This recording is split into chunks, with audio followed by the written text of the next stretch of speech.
Assalamu alaikum wa rahmatullahi wa barakatuhu. We are moving on to the next segment, Bismillah ar-Rahman rahim of the next two surahs which are shorter. اور یہ دونوں بھی جوڑی ہیں اور یہ بہت پیاری صورتیں ہیں اور مینٹل النس بھی نہیں کہیں گے بٹ فیلنگ ڈاؤن انگزائٹی بہت ساری ایسی چیزیں زندگی میں آتی ہیں. ان صورتوں میں ان چیزوں کا علاج بتایا گیا ہے. ماگل آر یو ہیئر؟ Yes, السلام علیکم. آپ تلاوت کرنا چاہیں گی سورۃ الضحیٰ بالکل کی؟ بالکل. جی جی بسم اللہ. أعوذ بالله من الشيطان الرجيم. بسم الله الرحمن الرحيم. والضحى والليل إذا سجى ما ودعك ربك وما قلى وللآخرة خير لك من الأولى ألم يجدك يتيما فلسوف يؤتيك فترضى ألم يجدك يتيما فآوى ووجدك ضالا فهدى ووجدك عائلا فأغنى فأما اليتيم فلا تقهر وأما السائل فلا تنهر وأما بنعمة ربك فحدث. صدق الله. جزاکم اللہ خیرن کثیرہ. بسم اللہ الرحمن الرحیم.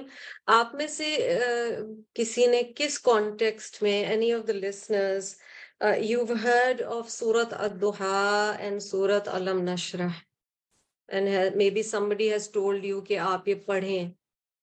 کس کانٹیکسٹ میں آپ نے سنا ہوگا؟ کوئی بتانا چاہے گا؟ Raise your hand. یا آپ خود کو انمیوٹ کر کے بتا سکتے ہیں. anybody who's a listener کہ آپ نے کبھی سنا ہو کہ سورۃ الضحیٰ اور سورۃ علم نشرہ پڑھنی چاہیے. بالکل ٹھیک. ایمی lovely that you're here. پیاری بچی. ہیرا بھی صحیح کہہ رہی ہیں. فار ڈپریشن فار اینگزائٹی جب گھبراہٹ ہوتی ہے تو اس کے لیے یہ دعا یہ دونوں صورتیں پڑھی جاتی ہیں. کیوں پڑھی جاتی ہیں، ان کے معنی کیا ہیں، ہم بریفلی انشاءاللہ دیکھنے کی کوشش کریں گے. دیکھیں ہم اس ساری ایکسرسائز کا جو ہم رمضان میں کر رہے ہیں پریشانی کے وقت انگزائٹی کے وقت پڑھی جاتی ہیں اور کیوں پڑھی جاتی ہیں ہم دیکھتے ہیں. بسم اللہ الرحمن الرحیم. بیک گراؤنڈ اس کا یہ ہے کہ رسول اکرم صلی اللہ علیہ وسلم جب وحی آنا شروع ہوئی تو بیچ میں ایسا ہوا کہ رسول اللہ صلی اللہ علیہ وسلم پر، اور بالکل بریفلی بتا رہی ہوں، وحی کا سلسلہ بیچ میں کچھ رک گیا. آپ امیجن کیجئے جس سے سب سے زیادہ محبت ہو، اگر خدا نہ خواستہ یہ ڈر ہو کہ وہ ناراض ہے، اور انسانوں کے ساتھ ہمارا یہ حال ہو رہا ہوتا ہے. اور نبی اکرم صلی اللہ علیہ وسلم کی محبت کچھ اور تھی. 40 سال کی عمر تک رسول اللہ صلی اللہ علیہ وسلم حق کی تلاش میں تھے. He was searching for the truth. He knew that this is not the correct path. انہیں کہیں سے کچھ حق کا راستہ ملنا ہے. اور پھر پہلی وحی آتی ہے جو آج ہی کی صورتوں میں انشاءاللہ ہم کریں گے کور. اور اس کے بعد بیچ میں ایک فترۃ الوحی جسے کہا گیا کہ بیچ میں ایک گیپ آ جاتا ہے، اور وہ گیپ ضروری تھا. لیکن رسول اللہ صلی اللہ علیہ وسلم پریشان ہیں، اتنا شدید پریشان ہے کہ ایک وقت پر احادیث میں آتا ہے، اور وقت کی کمی کی وجہ سے میں پوری احادیث آپ کو پڑھ کے نہیں سنا رہی ہوں. But there was a stage where he said, I wanted to throw myself off the cliff. I wanted to just find out کہ کیا ہے وہ جو فرشتہ جس نے مجھ سے. اور یاد رکھیں نبی صلی اللہ علیہ وسلم پہ یہ ذمہ داری تھی، جیسے اللہ کا پیغام آیا پھر انہوں نے آگے بتایا. جب بیچ میں گیپ آ گیا تو ان کا مذاق اڑنا شروع ہوا. کہاں ہے وہ تمہارا، نعوذ باللہ کہتے تھے وہ لوگ، کہ شیطان جو تمہارے کو پیغامات دیتا تھا فور جبریل علیہ السلام. So the whole world is against you. Nobody is believing in you except numbered people,